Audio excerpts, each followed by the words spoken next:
In this video, pag-uusapan natin ang isa sa pinaka-prestihiyosong universidad dito sa Pilipinas na nag-o-offer ng ETIAP. At ito ay ang PUP or ang Polytechnic University of the Philippines. So, aalamin natin kung ano yung mga qualifications nila, ano ang mga requirements, anong mga courses ang available, magkano ang assessment fee nila, magkano ang tuition fee, magkano ang accreditation fee, ano ang mode of learning nila, kung online ba, kung pure modular ba or hybrid or face-to-face, at ano ang mga kailangan mong ihanda bago ka mag-apply. So kung interesado kang mag-apply sa PUP or Polytechnic University of the Philippines, samahan mo ako dahil iisa-isahin natin ito step by step. Pero bago tayo magsimula, huwag mong kakalimutang i-like ang video natin, i-subscribe mo na din ang ating YouTube channel, and i-click mo na rin ang notification bell para updated ka sa mga susunod nating mga ETIAP videos. At kung maaari, ay i-comment mo na rin ang salitang ETIAP dyan sa comment section para mas marami pang working professionals ang matulungan natin sa pamamagitan ng ating video. So without further ado, let's get started!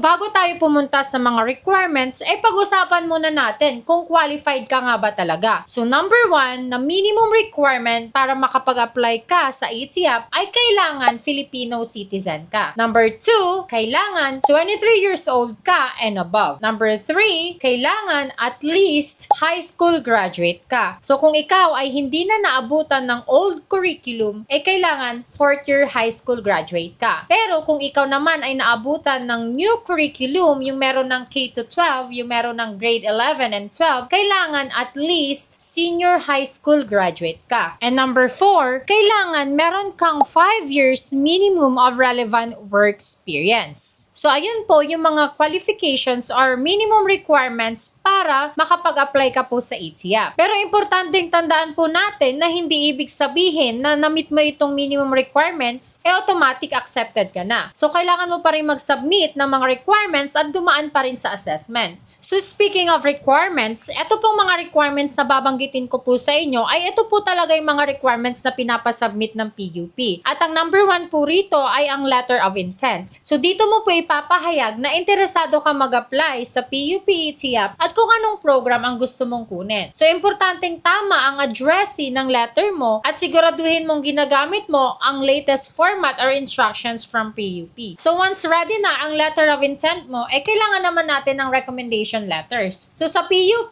humihingi po sila ng 3 recommendation letters. So pwede po itong manggaling sa current or previous employers mo or notable persons na makakapag-vouch para sa iyong qualifications and intent. So kung mag-a-apply ka, iisipin mo na agad kung sino-sino ang mga maaari mong hinga ng recommendation letter. So mas maganda ring maaga mo itong gawin dahil kailangan mo pang bigyan ng time ang mga taong gagawa nito. So kung itatanong mo naman kung paano gumawa ng recommendation letter, ifa-flash ko na lang dito or ilalagay ko sa description box yung link para mapanood mo rin. Next requirement naman ng PUP ay ang comprehensive curriculum vitae. So hindi lang po ito ordinaryong CV lang ha. Dahil kailangan mong maipakita ng malinaw ang iyong work experience at job description ng bawat field or position na pinasukan mo. So kung matagal ka nang nagtatrabaho, magandang opportunity ito para ma-document mo ng maayos ang experience mo. So ilagay mo ng malinaw ang positions mo, companies, responsibilities, experience, at iba pang relevant information. Dahil malaking bahagi ng ETIAP application ang iyong previous learning and work experience. So next naman na kailangang requirement na hiningi ng PUP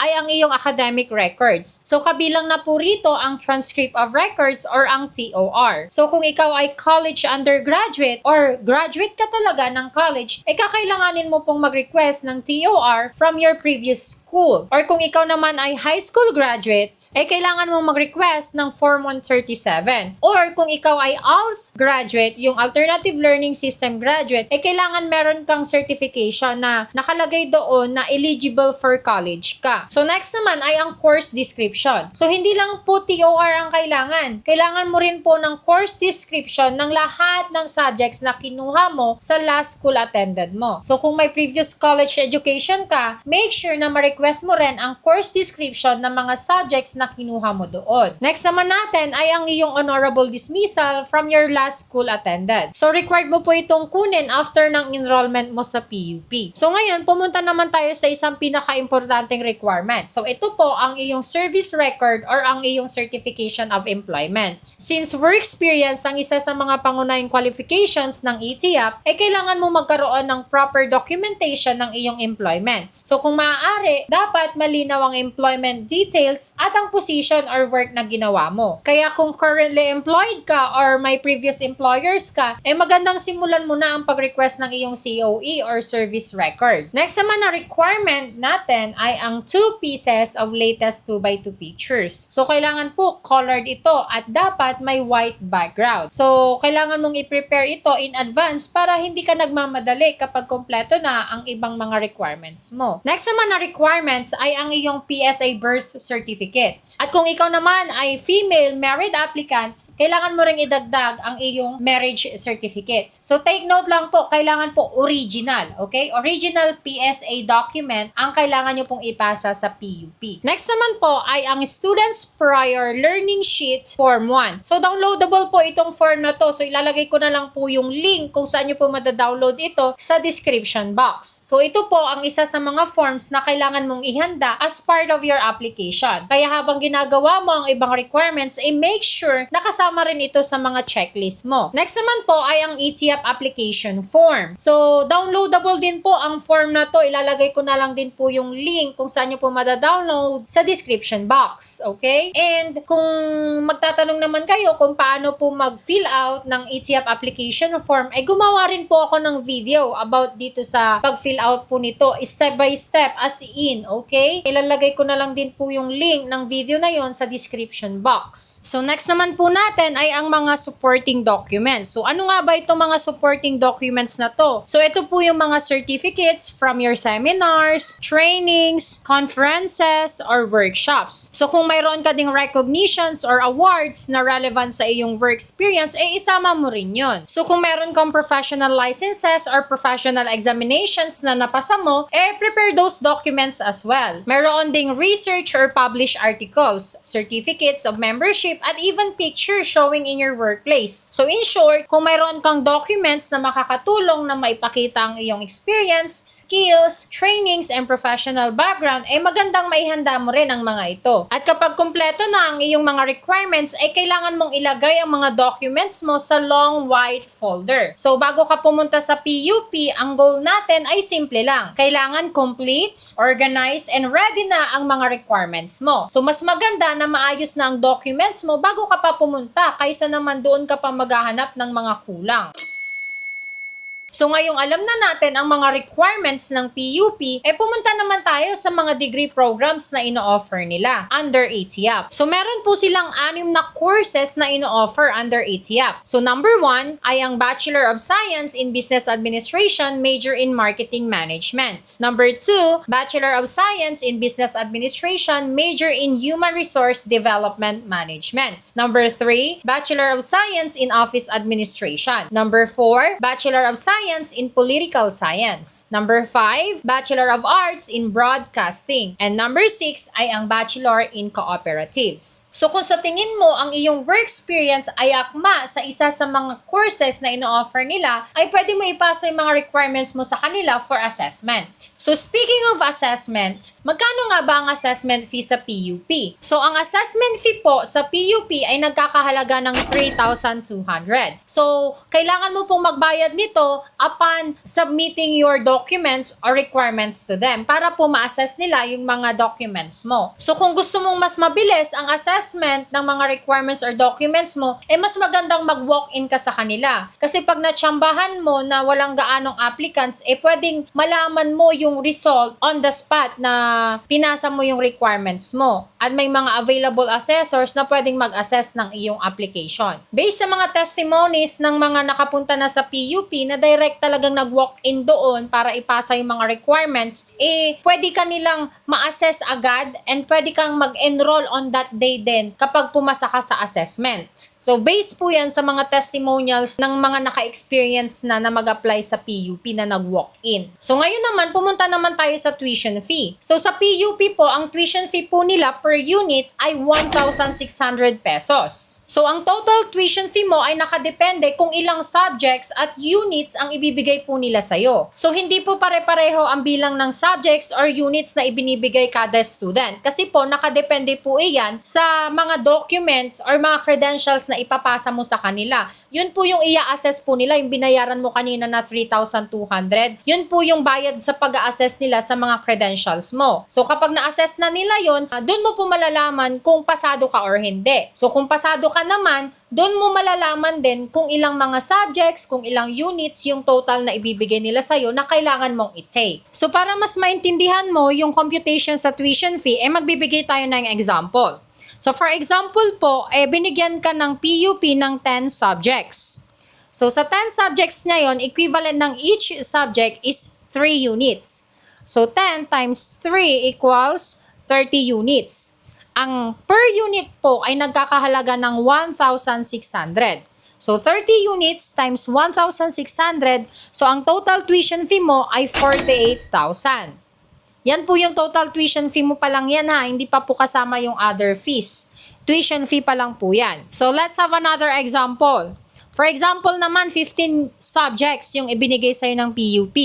So, 15 subjects times mo ngayon yan sa 3 units per subject. So, 15 times 3, ang total units na kailangan mong i-take ay 45 units.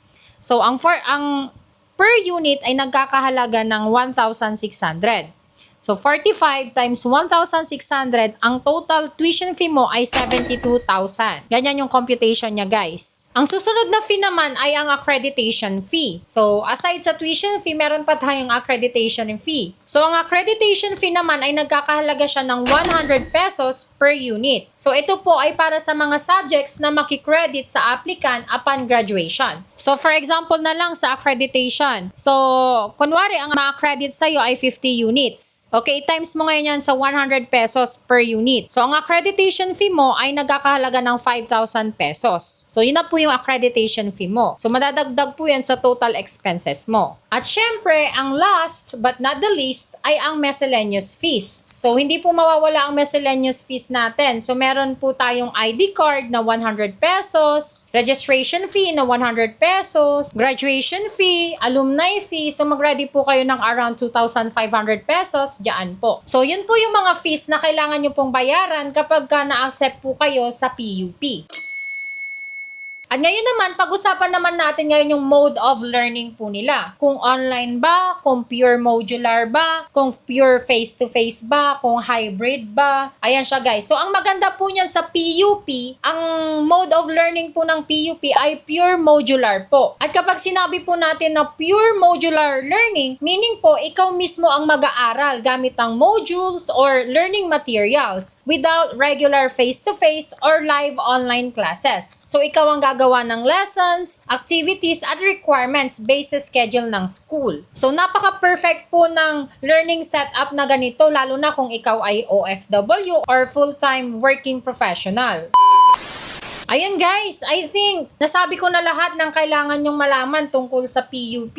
Kasama na ang qualification, requirements, courses, assessment fee, tuition fee, accreditation fee, mode of learning. So, kung may mga tanong pa kayo tungkol sa PUP, pwede po kayo mag-comment dyan sa comment section para masagot ko po kayo or pwede natin yung magawa ng hiwalay na video. So, bago ko po tapusin ang video na to, magbibigay lang po ako sa inyo ng simpleng advice. So, wag mo pong hintayin na ready na ang application period bago mo simulan magkompleto ng requirements. So, kung alam mong interested ka, start mo nang mag-gather ng documents mo ng mas maaga. Check mo na yung TOR mo, mag-request ka na ng course descriptions, i-prepare mo na yung employment documents mo, at i-contact mo na rin yung mga tao na pwedeng magbigay sa'yo ng recommendation letters. And most importantly, always check with PUP for the latest requirements, fees, available programs, and application schedule dahil maaaring magkaroon ng updates. So yun lamang guys, at kung nakatulong sa iyo ang video na to, huwag mong kalimutang i-like ang video natin, subscribe mo na rin ang channel natin, at i-click mo na rin ang notification bell para maging updated ka sa mga susunod nating mga ETF videos.